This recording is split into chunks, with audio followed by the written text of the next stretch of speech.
Hey guys, some of you have asked me to kind of run through a character. I know I showed you guys this in class, so you don't have to watch this. But modeling characters is quite a bit more difficult for a beginner than modeling weapons. So I have brought in my image. I've got the front view lined up with this dark gray line right in the middle of his body. And I also have his feet right on the bottom of this gray line. It's not that important. And then from this view, I just lined up the side of this image plane with this gray, darker line here. So now I'm ready to start modeling. So I dropped in a cube, and then I hit this button so I can actually see my image. So I'm going to go to vertex mode. Let me pull these down to the bottom, and I am just going to move this to about right there. I'm going to go with this shape as his torso. Okay? I only need half of him because I can mirror him later. Then I can go to Mesh Tools, and if I hit this line, it'll rip it off. And there's my Insert Edge Loop. You might need to reset your tool. So Insert Edge Loop, I'm going to put one, let's do here. One in the middle, something like that. And I'm going to put one up and down too. Okay, now that I have that, don't forget to press Q or hit your arrow here to get out of that Insert Edge Loop mode. Right click, go to Vertex, and now I can start moving these into position. Actually, I'm going to back up just a few steps and not drop that in yet, that edge loop in the middle. Sorry about that if you just did that. So I'm going to move this over, and I'm just going to move on this axis. Move left and right on this yellow arrow. That one's good. That's going to help me later on if I just move in this direction. So let's move this to there, move this guy in, and move this guy in. Now when I'm selecting these, I'm not just clicking. I am left clicking and dragging over it because there's a vertice behind this. If I don't do that, I won't select both of them. So it will look something like this. I will click one vert right there, and the other one's not selected. But if I left click and drag, it gets both of them. Okay. So in perspective, I have pushed these back. Go to object mode. Initially, they were super close. I didn't like that, so I just pushed them out of the way and just straight back this way. Okay, so I have this basic shape in there. Let me come to this view. And remember how we only went in this direction? That is going to help us when I come over here, right click, vertex. So now I can just move in this direction too. Just get the basic shape. And this isn't tracing. Like it feels like, oh, I could just trace this whole character. I'm just getting a rough idea of his proportions is pretty much all I'm doing here. And then I'm going to make this character kind of my own. See how I'm left clicking, dragging, selecting, and just grabbing this arrow and moving it over. Don't do this.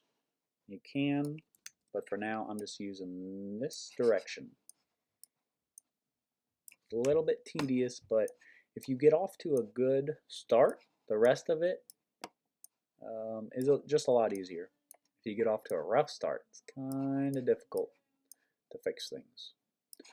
Okay, so as of now, this is what I have. Nothing fancy. I don't need these interfaces because we are going to delete them because we're going to mirror them. So I selected them, hold down shift, select, and then I can delete them. Perfect. When I press 3, this is what I have. Still nothing special. So I'm going to come into my side view, press spacebar, and I can see his arm is right here. So I'm going to insert an edge loop, drop this in. Remember, I click on an edge and then I hold down click and I can move it. And I lined that green line up right here and right there. So I'm going to press Q. And then up here, I can grab that face and start working on his arm. Excuse me. All right, with that face selected, let me hit extrude. And I don't, initially it's going to pull it out and keep this angle. That's not what I want. So I'm going to hit that blue little button over there and just move this straight out. Now if you were to press R and scale this face this way, it's going to flatten it, which is what I want. So I just scaled it this way. Okay, and let's say I wanted this part to come out some. And then, oh, wrong button, don't press that. Control Z is undo, that's so important. Extrude, remember that can be found right there. Also in your modeling toolkit, right here. And I'm going to bring this down. And I'm just going to wing the rest of this. So I'm going to bring this in, extrude inward. So instead of matching this A, because that angle is kind of annoying, I'm going to do something like this. Straight out. I'm scaling in. That way I can move. Well, let me do that. Extrude again. Wrong button. Okay, so let's take a look at what I have here.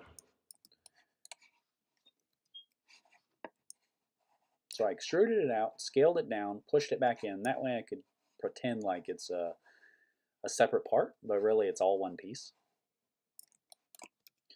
Go back to one mode, and then I am going to continue extruding. I'm going to make this little ball here.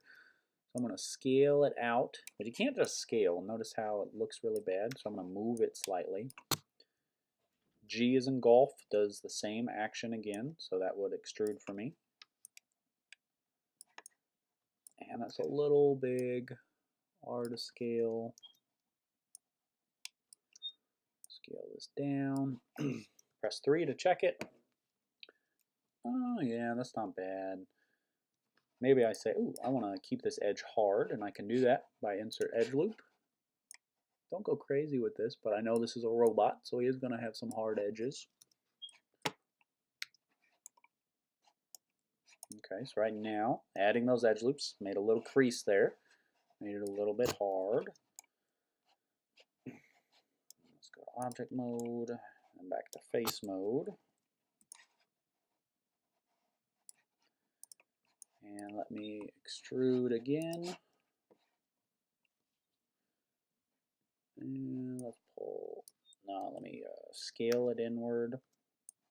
And really, don't follow me step by step. This is just rough guide of what you might do. I'm gonna bring this guy out, scale it up, because this part gets wider up here, or at least in my mind it does. Take a look. Yeah, that's about the right length. It's not too bad. Everything's looking good. So I'm going to take a break right there and come back in another video.